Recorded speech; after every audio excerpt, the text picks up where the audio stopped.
Un bateau de la vie dans la tempête. J'aimerais vous raconter l'histoire d'un bateau et de son équipage pris dans les tempêtes de ce monde. Son équipage se compose d'un capitaine, d'une adjointe et de 3 moussaillons. Ils sont 6 jeunes.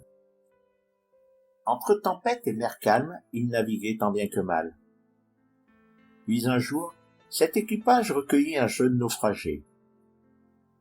Par inadvertance, méconnaissance de la vie à bord ou accidentellement, voici que ce jeune rescapé provoque une voie d'eau, si importante que fut lancé un SOS.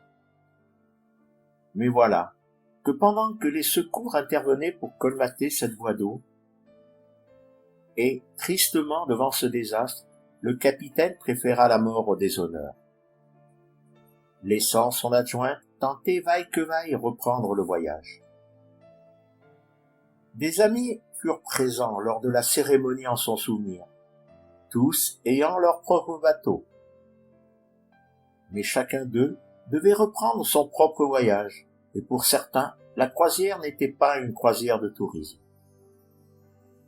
Quelque temps plus tard, un de ses amis reçut un appel sous forme de SOS. L'équipage avait besoin d'un nouveau port, calme, permettant de remettre en ordre le bateau.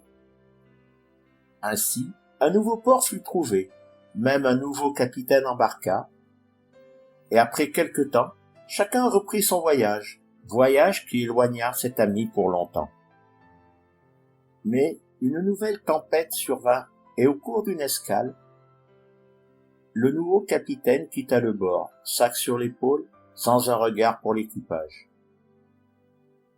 Ainsi, un nouveau SOS fut envoyé, et l'ami fit un détour dans son voyage pour trouver un nouveau port. Réviser le bateau, réconforter cet équipage qui décida malgré tout de repartir. Il était écrit que cela ne pouvait durer, tempête après tempête, parfois les vivres manquaient. Le niveau de carburant venait parfois à baisser dangereusement et les tempêtes semblaient être le quotidien. Les moussaillons grandissent, deviennent des mousses, et voilà qu'au détour d'une escale, une mousse devenue marin revient avec un passager passé clandestin. S'il n'y avait que le nouveau passager, cela aurait pu aller, mais la santé de la capitaine se dégrade. La croisière vire au désastre alors que la tempête redouble. Un appel sous forme de message est parvenu à cet ami. Que va-t-il découvrir? Il sait que l'apparence est trompeuse. Il sait où peut se cacher la misère. Il a si souvent visité et aidé à la révision du bateau. Il sait aussi qu'il est probablement le dernier recours. Déjà son cœur et celui de son adjointe sont tristes. Ils savent en cet instant que restaurer une nouvelle fois le bateau, refaire le plein de vivres et de carburant ne changera rien et ne permettra pas de reprendre un voyage, car les tempêtes ne cesseront pas, sans parler de la santé de la capitaine. Un jour, un homme a dit à un paralytique, « Je n'ai ni or ni argent. » Aujourd'hui, cet ami n'a plus ni or ni argent à offrir. La situation paraît sans solution. Pourtant, cet ami et sa compagne naviguent depuis bientôt 40 ans. Ils ont essuyé tant et tant de tempêtes. Tant de fois leur bateau s'est retourné pour échouer sur des îles désertes.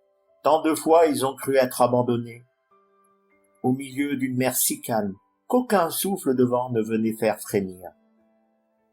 Ils ont traversé tant et tant de tempêtes qu'ils ont eu parfois l'impression que c'était la fin du voyage. Mais aujourd'hui, ils sont au port avant un nouveau voyage. Aurait-il la solution? Aurait-il un secret caché? Comment ont-ils fait?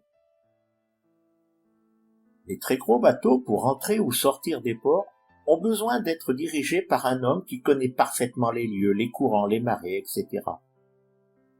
C'est un pilote. Il monte donc à bord de ces très gros bateaux et en prend le commandement lors des manœuvres d'entrée ou de sortie du port.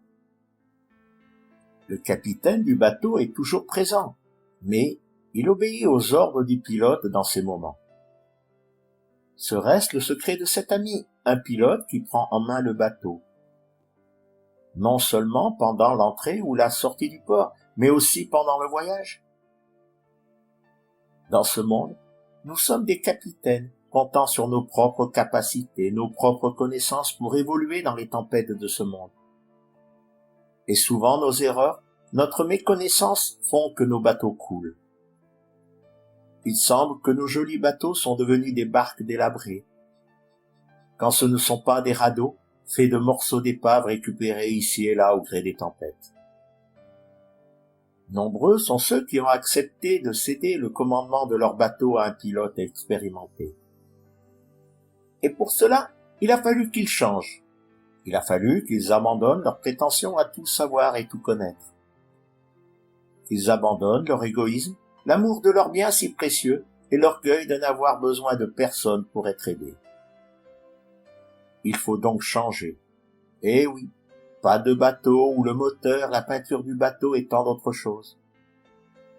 Non, il faut accepter que le changement commence par soi-même.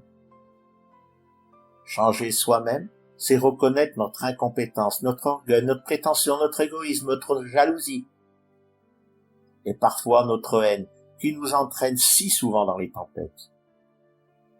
Il nous faut une restauration dans la paix, le repos et la sagesse. Avant d'aller plus loin dans notre voyage, je désire vous faire partager ce qui m'est arrivé il y a quelques semaines. Comme beaucoup, j'utilise un smartphone sur lequel se trouvent mes contacts, mes messages, des applications, des photos, des vidéos et des enregistrements audio. Ce smartphone a commencé à présenter des problèmes de charge de la batterie. Après avoir fait des vérifications qui n'ont donné aucun résultat, j'ai contacté le service après-vente du fabricant. Et après les formalités de prise en charge de la garantie, je l'ai expédié. Mais il a d'abord fallu que je vide le smartphone de mes applications, contacts, messages, photos, vidéos et enregistrements audio. Et que j'enlève également ce qui pouvait verrouiller mon téléphone pour l'accès au système. Une semaine plus tard, j'ai reçu mon smartphone, réparé. Un circuit avait été changé, et en plus, tout le système restauré et mis à jour. J'ai omis de vous dire que le smartphone ayant des problèmes de charge de batterie, je n'ai pas attendu pour enlever ce que je voulais garder avant que la charge de la batterie ne soit que de 5%. À 0%, c'était trop tard, et tout était perdu. Quel rapport entre le smartphone et le ou la capitaine du bateau? Parfois, la santé nous fait oublier notre niveau de charge.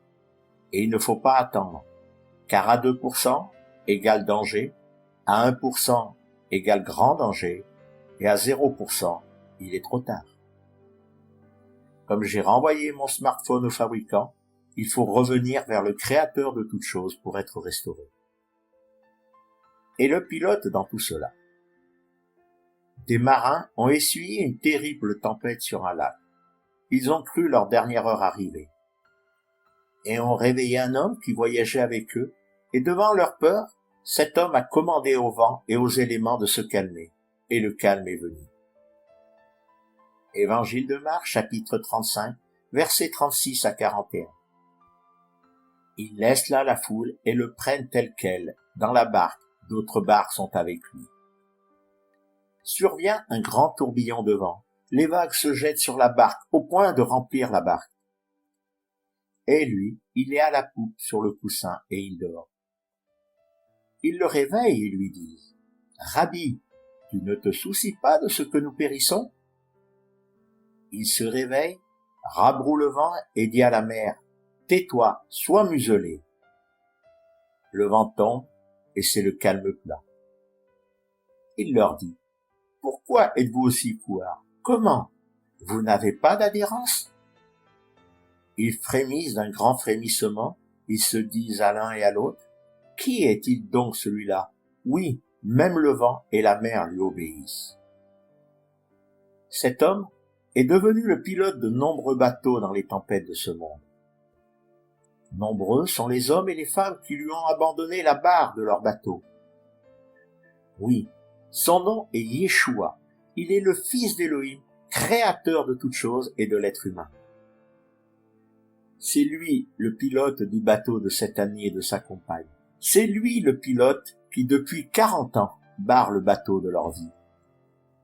C'est lui qui les mène vers les eaux tranquilles. C'est lui qui calme les tempêtes. Et c'est lui qui les garde dans le repos et la tranquillité quand soufflent les vents. C'est au nom de Yeshua que le paralytique a reçu la guérison.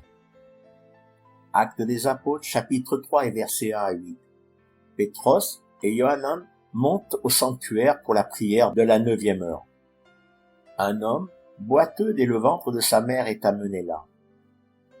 Il le plaçait là chaque jour près de la porte du sanctuaire, dite la belle porte, pour demander une aumône à ceux qui arrivaient au sanctuaire. Quand il voit Pétros et Yohanan pénétrer au sanctuaire, il leur demande une aumône. Pétros le fixe avec Yohanan et lui dit « Regarde-nous ». Il lève les yeux sur eux, espérant recevoir d'eux un don. Pétros dit « De l'argent, de l'or je n'en ai pas. Ce que je possède, je te le donne. » Au nom de Yeshua, le Messie, le Nazoréen, réveille-toi et marche. Et il le saisit par sa main droite et le réveille. Soudain, les plantes et les chevilles de ses pieds s'affermissent. Il saute et se lève sur ses pieds, marche et entre avec eux au sanctuaire. Il marche, il saute, il louange Elohim. Oui, cet ami n'a ni or ni argent, mais il veut dire à ceux ou cette capitaine: accepte Yeshua, laisse-le prendre la barre de ta vie, laisse-le venir réparer ta vie. Chasser tes angoisses, tes peurs, ta détresse et toute autre chose qui engendre les tempêtes dans ta vie. Laisse-le restaurer ta vie et ton bateau, laisse-le calmer les tempêtes et les vents, laisse-le te garder dans le repos et la tranquillité. Tant d'efforts t'ont épuisé, ils ont épuisé toute ton énergie et tu n'as plus la force pour recharger avant d'être à 5% ou 3%. Abandonne-toi entre ses mains. À 0%, il sera trop tard.